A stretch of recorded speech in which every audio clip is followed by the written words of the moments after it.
We're at Castillo de San Marcos, which is the fort here at St. Augustine. We're going to be checking out the Night of Lights here. It's basically where they take the whole city and they light it up for Christmas. It's a pretty awesome event. We actually were here last year, took you guys through the whole thing on a trolley tour.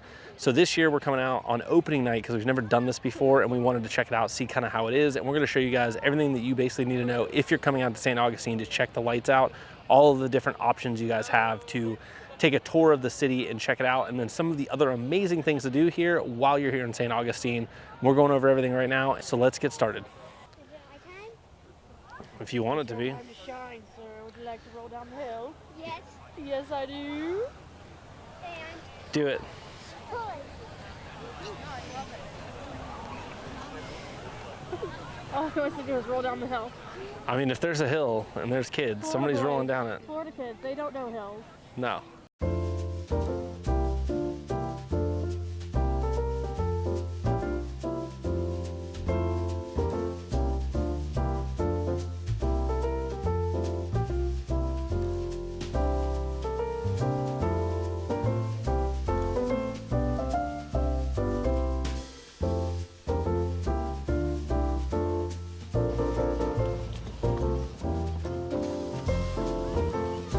It's probably America's most expensive hill right now. All right, guys, so let's talk about some tips and some tricks that you might want to know about when going to St. Augustine. First of all, parking. Parking in St. Augustine is an absolute nightmare, and that's because it's just an old city. It was never made to handle the type of crowds that are going to be happening during the Night of Lights. One thing we can suggest is that there is a parking garage, and it's right by historic downtown St. Augustine. I'll actually leave an address to it right down in the description below so you guys know where it is. So the parking garage, yes, you are going to pay for parking. I'm pretty sure that unless you get super lucky, this is going to be the case no matter where you go. If you're trying to see the lights, you're going to pay for parking. So there's a bunch of places right around that area that you can pay for parking. You don't actually have to go into the garage, but the garage is a good place to start, and it's a very central location. So if you park somewhere in that area, that's kind of going to be the butter zone. That's going to be where you're going to want to be. So now I'm going to talk to you about a couple different tours. So they have a bunch of different ways to see the lights. We're going to try a new way every single year. Normally we take the trolley tour, but there are a couple different trolleys. So normally we take a ride on the green trolley, which is the old town trolley, and it's really good. It's always been fantastic. They also have the trolley that leaves out of the Ripley's Believe It or Not, which is also really, really good.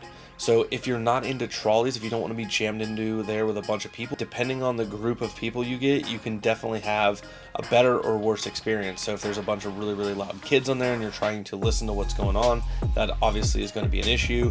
You're going to have people kind of reaching in front of you, trying to take pictures in front of you. So it's not real personable. So there are better ones if you're looking to get away from the crowds. So they also have boat tours, which are fantastic. They have the golf cart tours, which take you through the city on a golf cart, and there's a bunch of different ones. I'm going to leave a link to a few down here. The golf cart tours can be great, and they can be private or with a group. So you can go only with your group, which is fantastic. You do pay a little more, or you can go with other groups, and that's obviously going to be cheaper, but you are going to be with other people, but it's going to be a lot less people than what you're going to see like on a trolley. They also have the pedal bike tours, which is really cool, takes you through the city. One thing that me and Nikki wanted to try, and this actually isn't on the list of things, you actually just have to go out and find this when you get to St. Augustine, is the horse and carriage rides. So the horse and carriage rides are $85 for about a 45-minute ride through the city to see the lights, which when you think about it really isn't a bad price in St. Augustine for this event, because the trolley tours are going for around $70. And on a trolley, you're going to be jammed in there with a bunch of other people. On the horse and carriage ride, that's going to be a private tour with you and your small group. So really not too bad of a price if you think about it. So like I said, they do have a bunch of different boat options. You can even see the lights from a pirate ship here, which is really, really cool. It's something that we're definitely going to have to try. We haven't done that yet, but we definitely want to check it out. And if you're feeling super adventurous, they do also have helicopter tours of the city during the Night of Lights. So a ton of options here. And if you're looking to go over and just spend as little money as possible, you could easily just walk the city. Obviously, that's going to take you a little bit longer.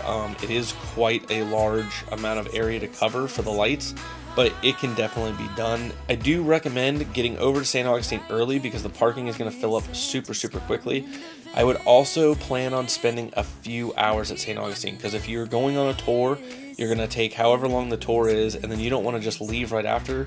You definitely want to walk around the park area where all the trees are like lit up and they have the Christmas trees. It's so awesome down there.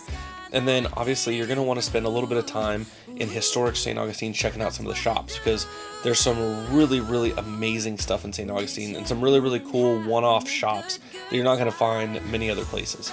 So I definitely recommend taking some time and checking that out. So this is definitely an event that you could spend all day on if you really wanted to. It's something that, although it lacks some of that new aged awesomeness that like the dancing lights of Night of a Million Lights has, the Night of Lights in St. Augustine is just classical, beautiful Christmas lights. So you really get that old school classical feel when you're there, and it's just a different type of Christmas vibe.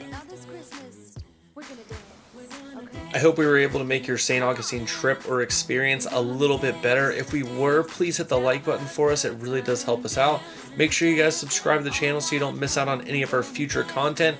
And let us know down in the comments what your favorite part of St. Augustine was. Or if you guys need any other information, just let me know down in the comments and I will answer any questions that I possibly can. I appreciate you guys being with us, and we will see you guys on the next one.